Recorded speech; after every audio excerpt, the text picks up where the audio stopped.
Hey guys, I'm back. I made my own smoke detector. Just wanted to see if it would work. It cost me about 20 bucks.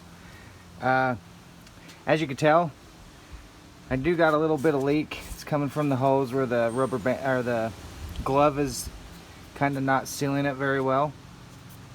But you can tell it's working. It's right down there. Got a leak on my intercooler.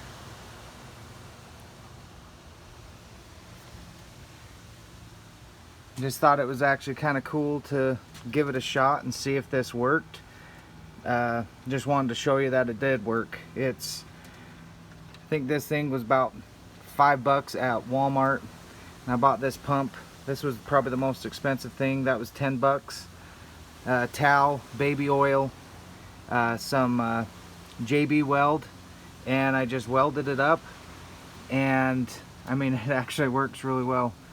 Quite a bit of smoke coming out, and it's just a continuous stream of smoke just pouring out, and just getting it to hold my whole system and fill up my whole system to see if there's any leaks or anything anywhere. It's not pushing it at super high pressure or anything, but I thought it was a pretty cool, quick way to see if you have a leak. And I definitely do have a leak right up there, right at the beginning. So gonna have to take care of that and get that fixed.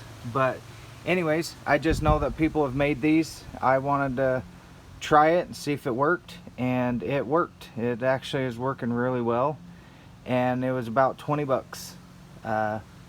So not bad at all to create your own smoke test to do a quick little check on your car. So anyways, hope this was helpful. Hope you enjoyed this little video, and more to come.